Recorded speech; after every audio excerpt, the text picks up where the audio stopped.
According to National Identification and Registration Authority NIRA, there is a low number of birth and death registration in the country. This is my appeal actually to the registration of birth and death in that case, by the way. It's also our mandate. So the statistics are still very low. Still very low because many parents don't know that birth registration is mandatory. This has been attributed to many parents who are not aware that birth registration is mandatory and helps government in planning. Birth registration is mandatory. It's good for every parent to know that registering a child is an obligation of this parent and it's mandatory. Well, the NIRA has not come out to say this, if you don't do this, this will happen, but there is a law that mandates every parent to register a child. So NIRA spokesperson Michael Muganga says that in the country they get 1 million births annually. However, because of limited knowledge of registration, the authority registers 20% every year. We get these statistics generally from UBOS and maybe by and large from Ministry of Health because most births happen in hospital facilities. And the statistic we get is that we get about 1 million births a year, right?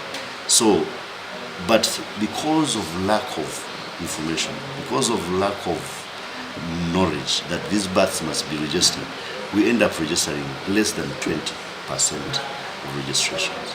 Muganga also notes that the Registration Persons Act 2015 created the National Identification and Registration Authority NIRA and have given it mandate for registration of all birth and death in the country after they occur, including non-citizens like refugee children, though the certificate for non-citizens indicates their countries of origin. Our mandate mandates us to register every birth that occurs in this country. But that birth of a refugee or a non-citizen does not turn you into citizen because you are born within our borders.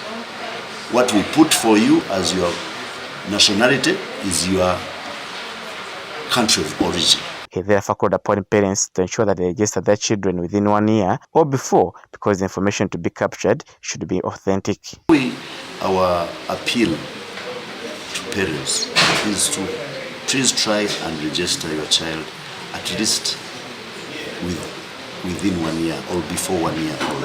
The reason is the information we need to capture should be authentic. And we hope that at least before this child makes 1 year, the information is clear. Adds that parents should also embrace immediate birth registration because it helps in avoiding misinformation. Muganga told Dream TV journalists on how they get information of birth. At least every hard-to-reach area has a health industry.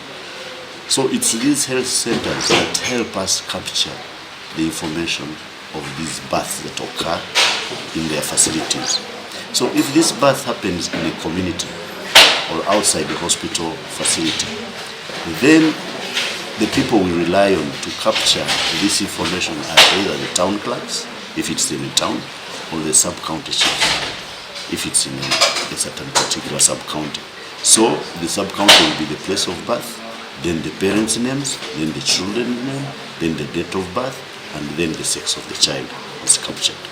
However, Muganga said that for a parent to get birth registration certificate for the child, he or she needs to pay 5,000 Ugandan shillings in designated bank, should possess a copy of national ID and notification record from the hospital. Julius Mamza, Dream TV News.